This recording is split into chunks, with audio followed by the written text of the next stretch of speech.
Neka je blagosloven početak velikog i časnog posta.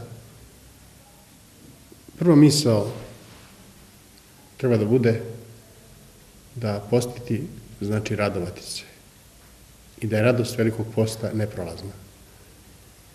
Na to ukazuju Hristove reči kojima nas poziva da ne budemo tužnog lica dok postimo, već da namažemo glavu svoju i lice svoje umijemo. To jest da se trudimo da post ne pretvaramo u nekakvu samoizolaciju, u nekakvu muku duha, već u radost postojanja. Jer post je mnogo više od pitanja samo vrste hrane. U danima posta određena hrana nije zla po sebi, proglašena zlom i zabranjenom. Radi se o tome da na blagosloven način upotrebljavamo tvorevinu, da neprestano izgrađujemo tu radost postojanja. Čovjek ako drugačije postupa, onda post pretvara u opasnu samoizolaciju, u nasilje duha nad telom i time se priklanja pogrešnoj ideji da je telo tamnica duše, a telo je hram Duha Svetoga. I onda nema duhovnog života tu. Jer postoji postoje neke konture nedoživljene duhovnosti i nema post jednu pravu meru, nema post jednu pravu dimenziju i dinamiku.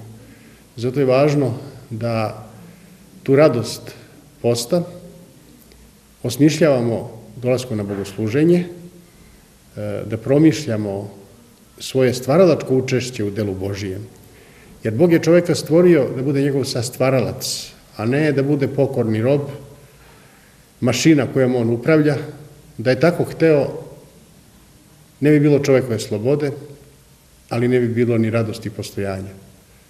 Ovako čovjek kroz post pokazuje da ima moć nad svojom voljom, da je stvarno slobodan i da je trpeza u danima posta blagoslovena, kao što je blagoslovena i ona raskošna trpeza, i namazati glavu svoju i umiti lice svoje u kontekstu evanđelske preporuke Hristove, znači ne opterećivati ni sebe, ni druge svojim postom, već neprestano promišljati nove i bolje korake, biti slobodan od samoisticanja, samodovoljnosti i samoživosti.